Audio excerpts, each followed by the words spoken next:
been miniature painting for about a year now, and the way I learn is to try out new things. Cool!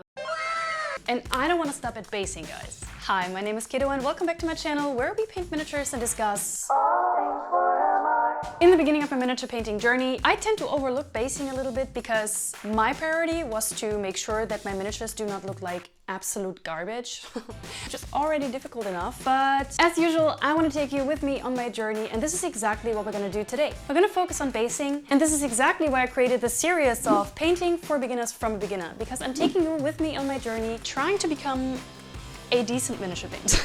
So that's what we're going to do today. We're going to focus on 4 different bases: a graveyard base, a rust base, a toxic swamp base, and a thunder and lightning base. Maybe they're a little bit unconventional, but you know, that's how we roll. That's kind of my jam. And we're starting off with a graveyard base, and without further ado, let's get cooking. For this base, you'll need a base, duh. Basing bits like gravestones, skeletons, little spideys, texture paste of your choice, AK Slimy Grime, a variation of paints you can find in the description box below, basing tufts and moss pads, and last but not least, basing gravel. This is a mixture of gravestones I bought online and I 3D printed. I'm not sure why I store them in a granola jar, but I'm sure it made 100% sense when I put them there. Anyway, I painted the chosen gravestones for our base with a base coat of P3 Coal Black, which is a very dark gray with a very blue hue. I love this color, by the way. I dry brushed Ironhull Grey in several coats and finished it off with Greylord as the last dry brush highlight. But we're gonna make the gravestones dirt at, so we're using AK Slimy Grime and just dab it onto the surface with a sponge. Next, we're gonna add some of these beautiful moss pads from Siege Scenics, I love them, and make the gravestones look like they have been standing on an abandoned cemetery for a very long time. And voila, gravestones done. Next off, we're going to apply some texture paint. And by the way, I painted all these bases live on stream, so if you want to hang out, let's lure it onto it. Schleichwerbung. Anyway, after applying the texture paint, I also dab a tissue onto the surface to create more dimension. And this is going to be more visible when dry brushing later. I add wet ground directly onto it, like I slap it on there, and push the gravestones into the texture paint. And as this is all drying, I free one of those skeletons that looks just as distressed enough for my graveyard base, and I paint it with 2 thin coats Vampire Fang, add Vallejo Bag of Bones as a wash, and I dry brush Vampire Fang again on top. And this is also my go-to combination for painting bones.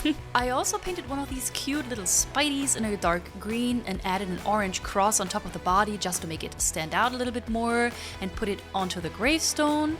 And now that all the basing bits are added, I placed some basing gravel on top, secured it with glue, painted the edges of the base black, and voila! We have our first base, an eerie, creepy graveyard. Yay!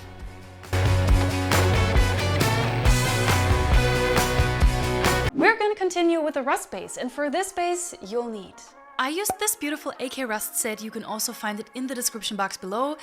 But if you don't have it, you can also use similar colors like browns, red, oranges, etc. and you're gonna be totally fine. You also need XPS foam, 3D printed basing bits like this barrel, a hobby knife, glue, a variation of paints. I'm too lazy to name, so you can also find them in the description box below. A sponge, a bit of wire or cable, AK Slimy Grime for weathering, masking tape, and brushes, of course. I cut the shape of the base out of XPS foam, and I also added some destruction marks and cuts all over the place to make it look more used up.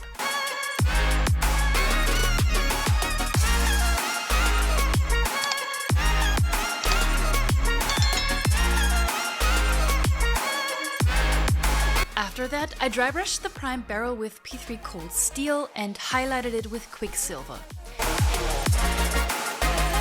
Next, I add AK Chocolate chipping, and to make it a little bit easier, I always use the back of the package as a reference pick that also has a barrel on it, fortunately, so easy game.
I'm building up the colors one by one until the barrel looks, yeah, rusty, I guess. Eventually, I wanted to add some details that make the base more interesting, so I went for hazard stripes and that I had to redo twice because, of course, I freehanded them instead of measuring anything.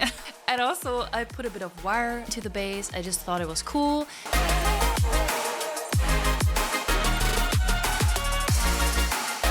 At the end, I did a little bit of weathering to make it look a little bit more dirty and used, and voila, here we go. We have created a rust base. Yay!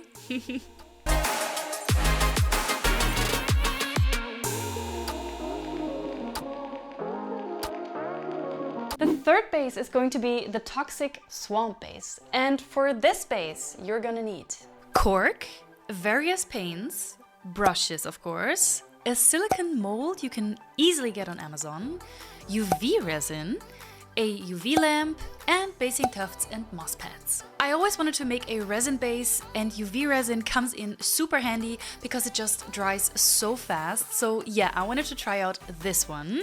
Yeah, and don't mind me crashing out here. We've been listening to Porcupine Tree a lot on stream lately, so I think we've been listening to Anesthetized live from Tilburg in 2007. So for my progressive rock and metal friends, do I have to say more? I broke off some pieces of cork. This is still an IKEA coaster.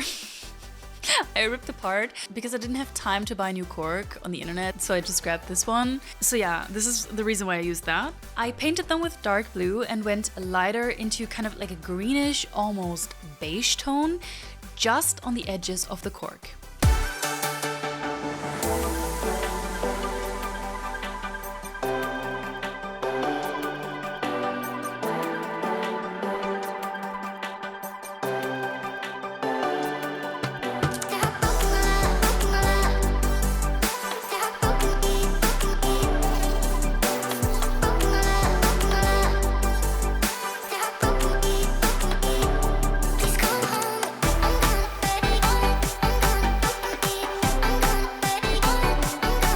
After I checked out the position of the pieces, I mixed green paint with the resin and added some fluo drops to add up to this extra toxicity?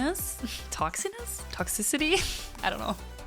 Poured it into the mold and pressed the cork pieces down and let it dry for 3 minutes under the UV light. I also added some beautiful moss pads and tufts, and here we go, we made a super easy toxic swamp base.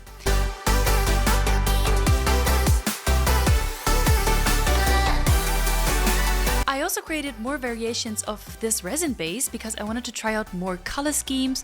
For example, like this purple one, this floral one, or this amber one. The amber one could be super cool with some ancient fossil basing bits, right? That would be really awesome. Thanks, Chad, again for this idea. The fourth and the last base we're going to paint today is the Thunder and Lightning base. And for this base, you're gonna need XPS foam, a hobby knife, glue, black and gray primer, a variation of paints, a sponge, wire, and cotton. I cut these spiky shapes out of XPS foam because I wanted to go for a high mountain, thunderstorm kind of theme and placed them onto the base.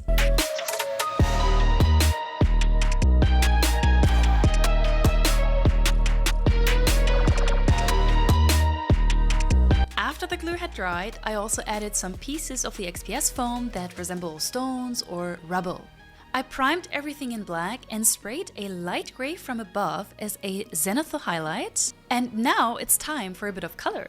I used an icy green blue and dabbed a lighter blue on top using a sponge.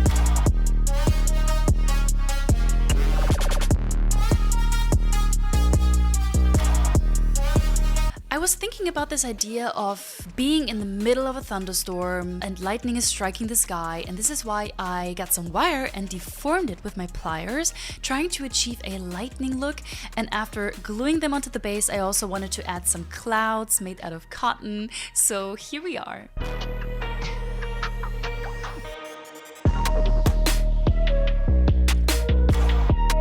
And voila, we have made a Thunder and Lightning base. Yay!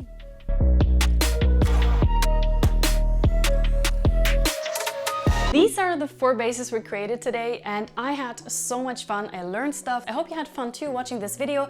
If so, make sure to like and subscribe. I would really appreciate it. And as usual, thank you so much to my Patreons for the ongoing support. I love you guys. And as always, stay chaotic and see you in the next video. Bye!